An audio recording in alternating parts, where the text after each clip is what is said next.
Good morning, everyone. Welcome to another Rookie Card Collector 123 video. In today's video, I'm going to share my two latest eBay pickups. One of them is a non-baseball card, and the other one is a baseball item, but also not a card. So these will be very interesting. Both of them just came in the mail this week. One came in yesterday and one came in the day before. One of these is going to be coming along with me to the National, where I will have it for sale, or possibly holding on to it and first submitting to MBA, as I believe this one very well could qualify for either a silver or gold sticker. Along with a few other cards that I'm thinking about possibly submitting as well. From a collector standpoint, I don't really submit anything for stickers. This would strictly be a card that I purchase for inventory from my dealer perspective. So still up in the air as to whether I'm going to do that at the show when I first get there, and then hopefully put it out for sale as long as I receive it back in time, or else if I do submit it and I don't have it back in time, I'll just hold on to it for the time being. But without further ado, the first eBay pickup is going to be this one here. And like I said, this one's not a vintage baseball card. It's a basketball player. And this is Lew Alcindor with the American Olympic team from 1968. This is an international card. It's the 1968 Mira Tudo Sport. These are stickers, and very similar to the Panini stickers that they put out during the primarily during the 60s, 70s, and then also into the 1980s as well. And they still put out stickers today. But the more limited issues came out, like I said, during those decades, and very desirable, especially for soccer.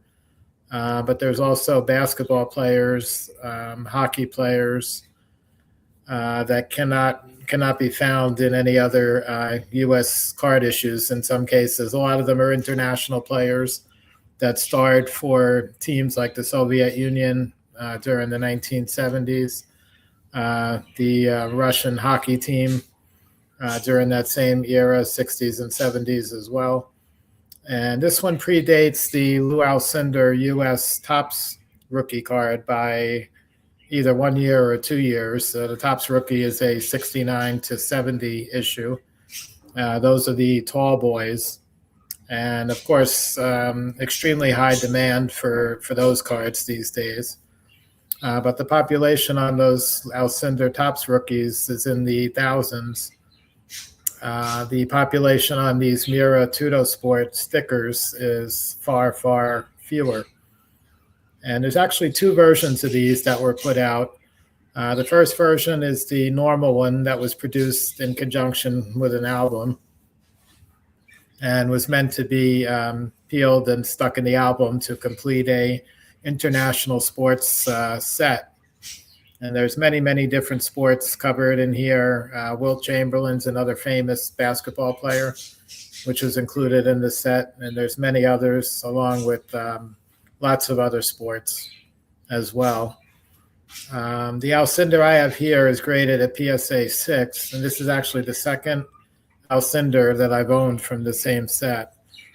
There's a total population in the 50s right now in the PSA Pop Report, compared to, like I said, multiple thousands of the Topps 69-70 tall boy Lew Alcindor. The previous one I had was actually one of the 4 highest graded. It was a PSA 7, so it was 1 grade higher than this one. But the centering on this one and the Lew Alcindor name on the bottom, which is often found smudged, sort of looks like during the printing process, the rollers kind of touched the green print on the yellow background and created sort of a smudging effect The PSA 7 I had included that smudging. This one does not. The font on there is perfect. The registration is perfect. The centering is just about as perfect as you can possibly find.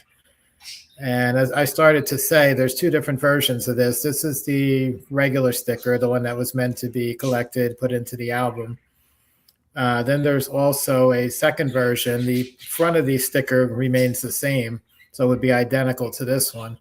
But the second version, which is extremely rare, covers on the back of it includes a sweepstakes notation for a contest that was set up to go along with the distribution of these stickers. And you would have to redeem them for prizes from the company that put them out, Mira Tudo Sport. And like I said, those sweepstakes entry ones are much rarer. I think the total pop numbers on those are about 12 or so compared to 70 or not 70, somewhere in the 50s right now in PSA population numbers. So maybe about a fifth or a quarter of the number of these that were printed are the sweepstake entry stickers. Unfortunately, mine is not that, but still one out of somewhere in the 50s. And like I started to say, as of today, when I'm recording this video, PSA has graded 3 8s, 3 7s, including the one of the three that I used to own, and then one 6.5. And then comes my 6 that I have here. So it graded higher than mine is a total of 7 out of the 50 plus that PSA has graded. So super happy to pick this one up. I think I got it at a pretty good price, similar to what I paid for the 7, but I bought the 7 a couple of years ago. This one is a much more recent pickup. And most of these that are on eBay these days, there's a couple of others, 5s, there's a 4, there's a 2 and a 1, I think. Most of the sellers for all those lower grade specimens are asking more than what I paid for mine. So really happy to have gotten this one. Like I said, I'll have it with me. If I don't submit it to NBA in Chicago, I'll have it for sale. If anybody's interested, or if you want to reach out before then even, feel free to do that in the comments. Otherwise, that's my first eBay pickup. And now I'm going to show you my second. And this one's a much different item, obviously. This one is vintage baseball, but it's not a card. It's one of the biggest in terms of size items in my collection right now, and probably always will be. There's not much that's going to be larger than this. This is a Sporting News supplement, so same type of distribution as the M101-1 series, which was the individual players that came out over the 2 years, 1899 to 1900. And that set included some of the biggest names of that turn of the century era, which included Honus Wagner, Cy Young, Napoleon Lajoie, and many other Hall of Famers from those two 1899 and 1900 seasons. Then later on, a decade later, 1909 to 1913, of course, the Sporting News would have an M101-2 series consisting of 100 subjects. I think 96 of them were individuals or multiple players on the same supplement, and I think 4 of them were team supplements, team photos, including the Detroit Tigers. I know was one of them, and offhand I don't remember who the other teams were. But this one is the 1901 Pittsburgh Pirates. Again, you can see on the top, supplement to the Sporting News. It's got the exact date that the issue of Sporting News came out in 1901. And this one pictures a team studio image. And this one's got 3 Hall of Famers. It's got in the back row in the far left corner, Jack Chesbro, who was a Hall of Fame pitcher, would go on to his greatest fame with the New York Highlanders a couple of years later when he won 41 games in 1904.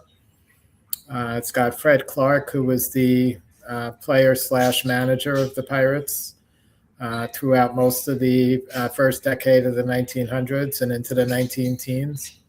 Another Hall of Famer as an outfielder. And then, of course, the middle row on the back row, the second from the right, is the all-time great Honus Wagner, which was the main reason why I bought this particular piece. Being from 1901 is an issue date. This is one of the absolute earliest Honus Wagner images out there available. And to me, even though it's not cataloged as this team image from the Sporting News, was not part of a Jefferson Burdick catalog set in the American card catalog, as was the 1899 to 1900 portraits or the 1909 to 1913 individual images.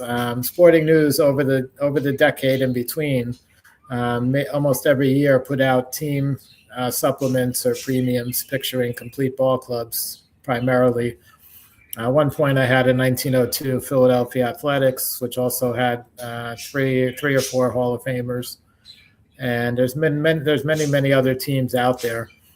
These are so large; they measure, I think it's somewhere around 14 by 18, something like that. So there's always damage around the perimeters. This one is actually, as far as the edges go and the borders and all, and the corners, quite clean. There's a couple of small chips, one in the left border right in the center and one in the right border toward the upper corner. But otherwise, obviously you can see it was folded in quarters, being such a large piece, probably by one of the original owners way back in the day. So that's put some creasing. Unfortunately, goes through some of the faces. But the really good news is Wagner is unaffected by any of the folds or creasing, and Chesbro is also unaffected. Fred Clark, who's sitting right in the center in the middle row, unfortunately, a crease goes through the center of his face. So that's also probably what kept the cost or the price of this one more affordable for me. So the fact that I was mainly buying it for the Wagner and kept the price, like I said, kept the price down because of condition, kind of helped me out in a way. Although, of course, I would have liked to have an uncreased version, but something like this, there's no population numbers. There's no grading company that has a holder large enough to encapsulate these. So it's impossible to know how many are out there. If I had to venture a guess how many of these survived, like this particular example, I would probably guess less than 5 of them are out there. And that would probably be the case with just about any one of the team supplements from the early 1900s from the Sporting News, especially the ones that are this size. Doesn't look like this one was trimmed at all. I don't know 100% for sure. There's no record of what the measurements exactly were on these, so it could have possibly been trimmed down. I don't believe it is.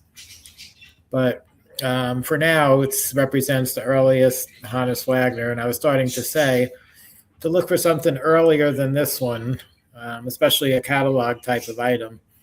The only 2 items out there are a 1898 to 1899 National Copper Plate newspaper supplement.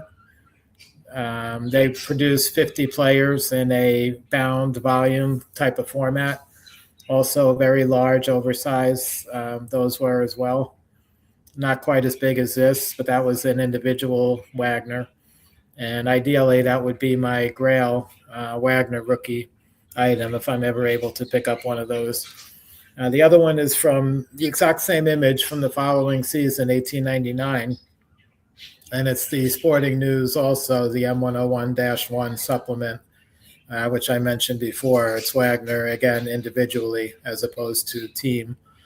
So individually for me is always preferable. Just about every collector would say the same thing. But when you get to this level of, 1898, 1899, 1901 Wagners, they don't come up often. The population numbers in single digits for all those items that I mentioned. And, if you're too fussy, there's a good chance you're going to end up not having any of those super early Wagners. So this one I had the opportunity. I decided to pick it up. Affordable because of the condition. And again, my earliest Hannes Wagner in the collection as of right now. So that's going to wrap up today's fairly quick video. I just want to cover my two most recent eBay pickups. Probably not going to have anything else as far as pickups go until after the National, depending on how well I do at the show in terms of sales. I may pick up something there or some things, multiple items. But otherwise, any funds right now are just going to be held for the National. So no buying going on the next week or two. And really looking forward to Chicago and meeting up with a lot of the YouTube guys and the after hours events.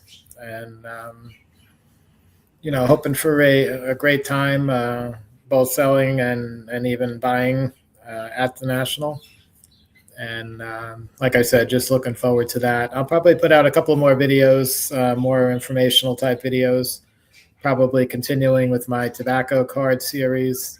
And also the newest series I started, which is the 10 rarest playing days cards of some of the Hall of Famers and other non-Hall of Famers, but significant stars in baseball history. So I hope you enjoyed today's video. Have a great day, and I'll catch you guys again on the next one.